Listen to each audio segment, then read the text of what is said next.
Look into का मतलब होता है जांच करना, जैसे the police will look into the matter, police जांच करेगी उस मुद्दे पर। फिगर आउट का मतलब होता है समझना, ठीक है। So can you figure out this maths problem, मतलब कि क्या तुम इस मैथ्स प्रॉब्लम को सॉल्व कर सकते हो, समझ सकते हो ना। ब्रिंग आउट का मतलब होता है निकालना। The new shampoo brings out the natural shine of hair. So दोस्तों आज हम सीखने वाले हैं फ्रेजल वर्ब्स। फ्रेजल वर्ब्स क्या होते हैं? ये वर्ब और प्रेपोजिशन का कॉम्बिनेशन होता है जिसका बिल्कुल अलग मीनिंग होता है। ये आपके इंग्लिश को और भी ज्यादा स्मार्ट और एक एडवांस लेवल का स्पीकर बना देगी आपको। तो चलिए आज के इस वीडियो को शुरू करते हैं और सीखते हैं फ्रेजल वर्ब्स। सो दोस्तों सबसे पहला फ्रेजल वर्ब है जो हमारे पास वो है गो ऑफ। गो ऑफ का मतलब हो जाता है बंद होना या फिर फट जाना, ठीक है।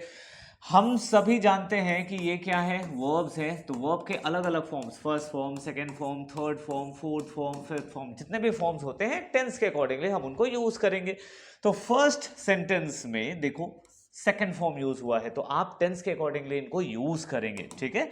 So the alarm went off at 6 AM, मतलब कि अलार्म 6 बजे बंद हो गया। Went off, O double F, off रखेंगे, ध्यान रखिएगा, बोलते वक्त तो सेम ही होता है। The bomb could go of at any moment, bomb कभी भी फट सकता है, ठीक है। The bomb could go of at any moment. Now next one is hold up. Hold on का मतलब तो समझते ही हैं कि रुक जाओ थोड़ा। होल्ड अप का देखते हैं। होल्ड अप का मतलब होता है रोकना। द ट्रैफिक, अब इसमें भी सेकंड फॉर्म यूज हुआ है। The traffic held us up for an hour, मतलब कि ट्रैफिक ने हमें 1 घंटे तक रोक के रखा। देखो अब अगर नॉर्मल इंग्लिश में बोलते तो कैसे बोलते, स्टॉप वगैरह लगाते, ठीक है, या we were stopped by the traffic. बहुत बेसिक इंग्लिश है, छोड़ दो, एडवांस लेवल की इंग्लिश सीखो। मैं हूं ना, हर दिन एक ऐसा वीडियो लेकर आता हूं। The traffic held us up for an hour, मतलब कि ट्रैफिक ने हमें 1 घंटे के लिए रोक दिया था। The bank was held up by robbers, मतलब कि बैंक को, अब यहां पर हेल्ड अप का मतलब होता है जो बैंक चल रहा था उसको रोक दिया किसने? रॉबर्स ने। क्यों? क्योंकि उनको अब लूटना होगा, ठीक है। तो बस यही है। फ्रेजल वर्ब्स थोड़े मीनिंग डिफरेंट होते हैं इनके अपने वर्ड से। कीप ऑन का मतलब होता है जारी रखना, ये तो खैर बहुत ज्यादा बेसिक है।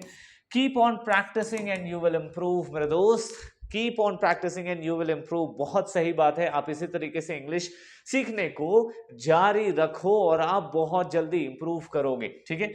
He kept on talking despite the interruption, मतलब इंटरप्शंस बीच बीच में रोक तो हुए हैं, किसी ने डिस्टर्ब भी किया लेकिन वो बोलता रहा। He keep on talking, keep on के लिए आप खुद भी सेंटेंसेस बना सकते हो, like he keep on crying, वो रोता रहता है, ठीक है। कीप ऑन का मतलब किसी काम को जारी रखना, जैसे आई कीप ऑन प्रैक्टिसिंग, मैं प्रैक्टिस करते रहता हूँ। I keep on speaking English, मैं इंग्लिश बोलते रहता हूँ।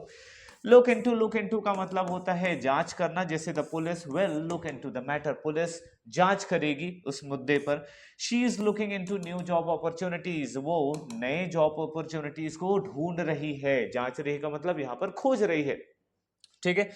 जैसे you are looking into new English videos to improve your English, आप नए इंग्लिश वीडियोस क्या उसका जांच जारी रखते हैं, ढूंढते रहते हैं। चलिए आगे बढ़ते हैं।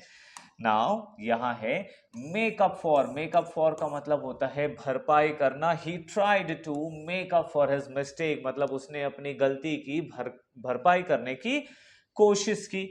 The good weather made up for the bad journey, मतलब कि मौसम अच्छा था, हमारी जर्नी बुरी थी तो उसने उसकी भरपाई कर दी। जैसे कोई मूवी है, ठीक है, मूवी का स्टोरी अच्छा नहीं है बट हीरो की एंट्री आना या हीरो का जो एक्टिंग है वो उसका मेकअप कर लेता है, ठीक है। तो इंग्लिश में क्या कहेंगे इसे? The hero made up for the bad story, okay. Now pass away का मतलब हो जाता है किसी का निधन हो जाना। So his grandfather passed away last year, उसके ग्रैंडफादर का निधन हो गया था पिछले साल। She passed away peacefully in her sleep, ठीक है, वो सोई सोई ही उनका निधन हो गया, ठीक है। तो पास अवे का मतलब होता है निधन हो जाना। Now next is put out का मतलब होता है बुझाना या निकलना, ठीक है, निकालना। जैसे please put out the fire, put out का फायर का मतलब होता है आपको आग को बुझाना है। जब आप किसी से कहते हो कि यार आग बुझा दो तो please put out the fire. या the company put out a new product, मतलब कि कंपनी ने एक नया प्रोडक्ट निकाला है, ठीक है। रन ओवर का मतलब होता है कुचलना या दोहराना, जैसे the car run over a pothole, ठीक है। पॉटहोल, पॉटहोल का मतलब, पोथहोल कह रहा था, पॉटहोल का मतलब होता है वो जो गड्ढे होते हैं ना, उस पे होता है। The car run over a pothole, मतलब कि वो उसके ऊपर से निकल गया, उसको कुचलते हुए आगे बढ़ गया। Can you run over that again, क्या तुम उसे रिपीट कर सकते हो? यहां पर क्या है, रिपीट का मीनिंग दोहराना, रिपीट करना, ठीक है। तो फ्रेजल वर्ब्स को इसीलिए पढ़ना जरूरी होता है क्योंकि ये आपके इंग्लिश को थोड़ी एडवांस कर देती है, ठीक है ना। Moving to the next point, that is show off. Show off का मतलब होता है दिखावा करना, ये तो हम सभी जानते हैं। He likes to show off his new car, वो अपने नए कार का दिखावा करता है, शो ऑफ करता है। She always showing of her cooking skills, मतलब उसको खाना बनाना अच्छा लगता है, अच्छे से खाना बनाना आता है, इसका वो दिखावा करती है, वो बताते रहते हैं आज ये बनाई वो बनाई। तो होते हैं कुछ लोग। टेक अप, शुरू करना या लेना। तो she has taken up painting as hobby, मतलब कि उसने पेंटिंग को हॉबी के तौर पर शुरू किया है। या the task will take up a lot of your time, मतलब कि ये जो टास्क है ये आपका बहुत सारा टाइम लेगा। Like English will take up your lot of time to be perfect, ठीक है। परफेक्ट होने के लिए इंग्लिश आपको बहुत सारा टाइम लेने वाला है। Okay, now moving ahead, next is turn around. Turn around का मतलब होता है मोड़ना या बदलना, ठीक है। Turn around and look at this, थोड़ा मुड़ो और इसे देखो। जैसे आपको कहना है ना कि थोड़ा पीछे मुड़ो और देखो इसको क्या है, अरे इधर देखो इसमें क्या है। So turn around and look at this. The company managed to turn around its fortunes, ठीक है। जो कंपनी है उसने क्या किया है, उसने टर्न अराउंड किया, किस पर, फॉर्च्यून्स पर। मतलब कि अभी कंपनी घाटे में जा रही थी, अब वो फॉर्च्यून, फॉर्च्यून का मतलब होता है कुछ अच्छा हो जाना, बेहतरीन हो जाना, तो उसने उस तरफ मोड़ दिया। वर्क थ्रू, वर्क थ्रू का मतलब होता है सुलझाना। They worked through the night to finish the project, मतलब कि वो वर्कड थ्रू द नाइट, मतलब पूरी रात वो लोग काम करते रहे और उन्होंने सुलझाया। किसको सुलझाया? या पूरी रात भर वो लगे रहे, किसको? प्रोजेक्ट को फिनिश करने के लिए। तो एक तो हो गया क्या, लगे रहना। दूसरा, we need to work through these issue together, मतलब इस इशू को सुलझाने के लिए। तो यहाँ ये मीनिंग दे रहा है सुलझाने का, यहाँ थोड़ा अलग मीनिंग दे रहा है। और क्या मीनिंग दे रहा है? The work through the night, मतलब पूरी रात भर लगे रहे, तो लगे रहने का भी सेंस दे रहा है वर्कड थ्रू, और वर्क थ्रू सुलझाने का भी काम आता है। तो सेम ही फ्रेजल वर्ब है बट अलग अलग मीनिंग के साथ आते हैं, ठीक है।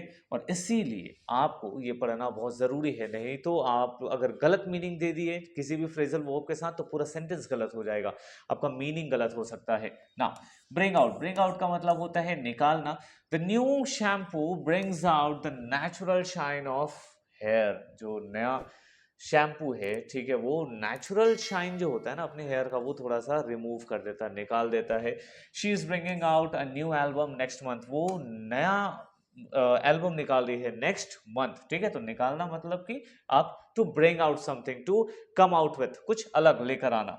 कॉल आउट, कॉल आउट का मतलब होता है बुलाना, जिसको हम शुद्ध हिंदी में आह्वान करना कहते हैं। The teacher called out the students name, जो क्या हुआ, टीचर ने बच्चों के नाम बोला है, मतलब अटेंडेंस लेते टाइम बोलते हैं ना हम लोग, ठीक है, वैसा। He called out for help, उसने मदद के लिए लोगों को या किसी को बुलाया, ठीक है। जैसे you can call me out for learning English, तो मुझे इंग्लिश सीखने के लिए बुला सकते हो। कैसे बुला सकते हो? आप एक लाइक का बटन यहाँ पे दबाइए और फिर हम अपना काम कंटिन्यू रखेंगे। Okay, now moving to the next points here. Check in, check in का मतलब होता है प्रवेश करना, ये तो हम सब जानते हैं। होटल में हम चेक इन करते हैं, चेक आउट करते हैं। तो we need to check in at a hotel by 3 PM, मतलब कि 3 बजे तक हमें, अच्छा ये जो वर्ड है बाय, ये समझिए, बाय का मतलब होता है तक, 3 बजे तक हमें होटल में चेकआउट करना है, ठीक है। She checked in for her flight online, मतलब कि उसने फ्लाइट की बुकिंग, यहाँ पे चेकिंग का मतलब होता है बुकिंग करना भी, ठीक है। मतलब कि आपको उस प्रोसेस को उसमें अंदर जाकर के करना है, ठीक है। Now next is come up, come up का मतलब होता है उठना। A new issue has come up, मतलब कि एक नया इशू आया है, ठीक है। He came up with an interesting idea, वो एक नए आइडिया के साथ उठा है, उठाए का मतलब आया है, ठीक है। क्लियर? सो ये हो गया कम अप का meaning. Now moving next, that is 17 cut back का मतलब होता है कम करना। We need to cut back on expenses, मतलब हमें अपने एक्सपेंसेस को कम करना है। एक्सपेंसेस खर्चों को कम करना है। He cut back on his working hours, मतलब कि उसे अपने वर्किंग आवर्स को कम करना है। सपोज वो दिन के 12 घंटे काम कर रहे हैं तो थोड़ा सा वर्किंग आवर कम करना है, तो इसके लिए हम यूज करेंगे कट बैक। फिर है ड्रॉप ऑफ का मतलब होता है उतरना या फिर नींद आ जाना। जैसे can you drop me of at the station, क्या तुम मुझे स्टेशन पर उतार सकते हो, ये हो गया। फिर ही dropped of during the movie, ठीक है, उसने मूवी के दौरान ही उसे नींद आ गई, ठीक है, तो नींद आ जाना ड्रॉप ऑफ, जिसको हम नॉर्मल इंग्लिश में क्या बोलते हैं, स्लीप, ठीक। सो द लास्ट स्लाइड, अब लास्ट स्लाइड में क्या है हमारे पास, फिगर आउट का मतलब होता है समझना, ठीक है। So can you figure out this maths problem, मतलब कि क्या तुम इस मैथ्स प्रॉब्लम को सॉल्व कर सकते हो, समझ सकते हो, ठीक है।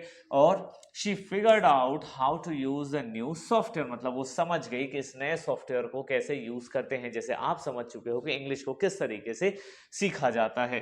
गेट बाय का मतलब होता है जीवित रहना। So they are struggling to get by on his small salary, अरे बहुत कम सैलरी के साथ वो लोग सीख चुके हैं कि कैसे जीवित रहना है, मतलब एडजस्ट करना है।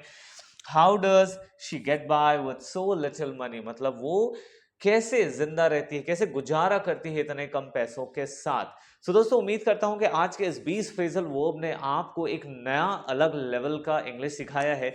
आज के इस वीडियो से आपको कुछ लर्निंग मिली होगी। अगर ऐसी बात है तो फिर आप इस वीडियो को लाइक करिए, चैनल को सब्सक्राइब करिए, क्योंकि हर दिन मैं आपको इंग्लिश सिखाने के लिए, आपके इंग्लिश को इंप्रूव करने के लिए वीडियोस लेकर आता रहूंगा।